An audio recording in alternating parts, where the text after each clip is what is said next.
Hello, আসসালামু আলাইকুম viewers. আমি আপনাদেরকে একটা মালচিং পেপার দিয়ে কিভাবে কম খরচে উস্তা চাষ করা যায়, এটা আমি আপনাকে দেখাচ্ছি আজকে। আপনারা তো বিভিন্ন জায়গায় বিভিন্ন ধরনের সবজি চাষ দেখছেন।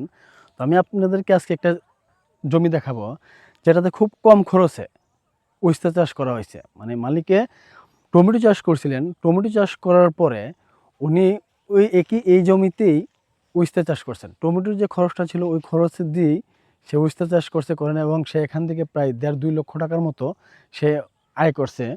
এই বাগানটা একটু দেখান ওনাদেরকে, যে অনেক বড় একটা এরিয়া ওনার। এই জায়গাতে সে উস্তা চাষ করছে। পুরো এরিয়া নিয়ে সে ওইদিকে বটবটি চাষ করছেন সে। মানে বিশাল এরিয়া। ১ম এ এখানে টমেটো চাষ করছিলেন। টমেটো চাষ করার পরে সে এখন বর্তমানে এটাকে উস্তা চাষ করছেন। এই যে আমি আপনাদেরকে দেখাই, এই যে এখানে টমেটো গাছ দেখেন, এটা টমেটো গাছ লাগানো হয়েছিল আগে।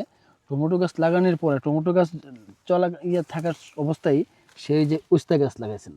লাগানোর পরে এখন একই খরচে এই যে মালচিং পেপার, এই মালচিং পেপার দিয়ে একসাথে সে ২টা ফসল করলেন।